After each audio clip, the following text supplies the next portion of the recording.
Merhabalar, ben Huri. Huri Metek Mutfak'ta kanalıma mutfağıma hoş geldiniz. Pancarı daha önce hiç bu kadar lezzetli yemediniz. Muhteşem pancar salatası tarifi vermek istiyorum. Tarifimize hemen başlayalım. 2 adet pancarım var. Kabuklarını soydum, yıkadım. İnce olacak şekilde halka halka kesiyorum. En önemli püf noktalarından bir tanesi pancarın çok ince bir şekilde doğranmasıdır.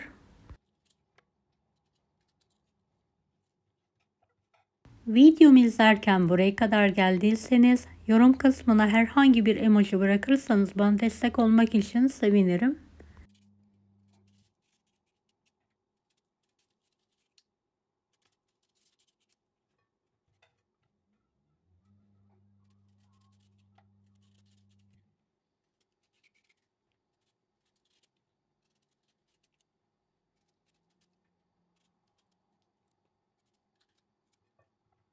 ...200 gram dondurulmuş vişnem var. 3 adet orta boy kırmızı soğanı piyazlık olacak şekilde doğrayalım.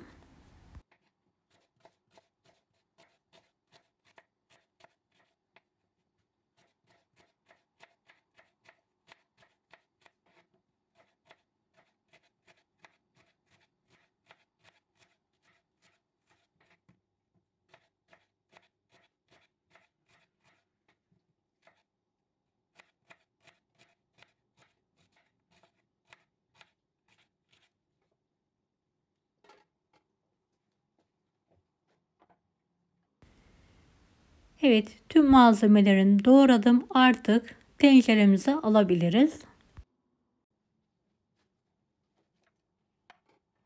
Geniş bir tencerenin altına doğradığımız kırmızı soğanların bir miktarını alalım.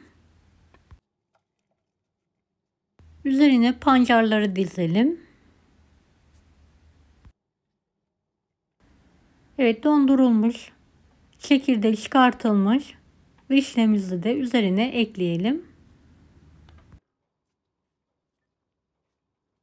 Bu şekilde sırayla malzemelerimiz bitene kadar tenceremize dizmeye devam edelim.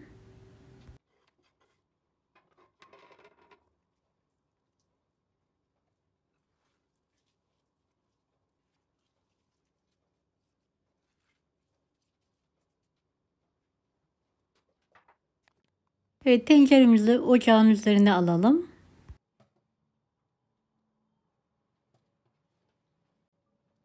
Bir tatlı kaşığı toz şeker serpelim. 1,5 tatlı kaşığı tuz, karabiber, zeytinyağı gezdirelim. 1 su bardağı soğuk su. Kapağını kapatalım. Kaynayana kadar yüksek, daha sonra kısık ateşle 1,5 saat pişirmeye bırakalım.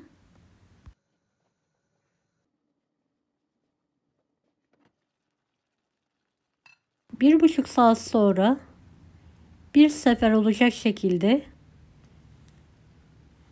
pancarlarımızı karıştıralım.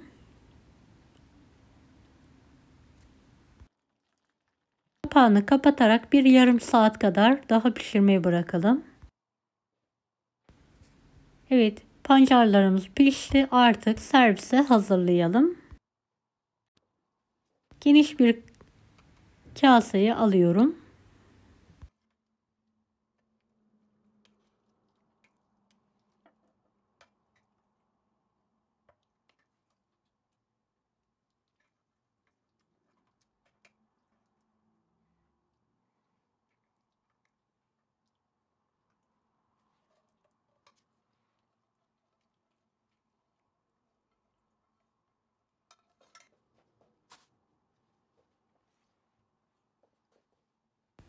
Evet, kendi halinde soğumaya bırakalım. Üzerine bir tutam doğranmış maydanoz serpelim.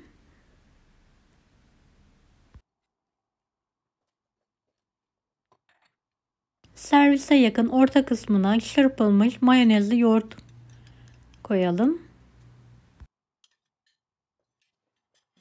Evet, artık muhteşem salatamız yemeğe ikramı hazır. Gerçekten çok güzel bir tadı var. Mutlaka denemenizi tavsiye ederim.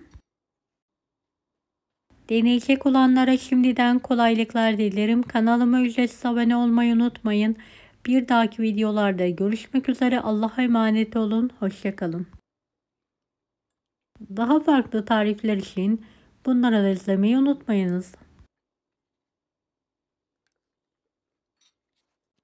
Afiyet şifa olsun herkese.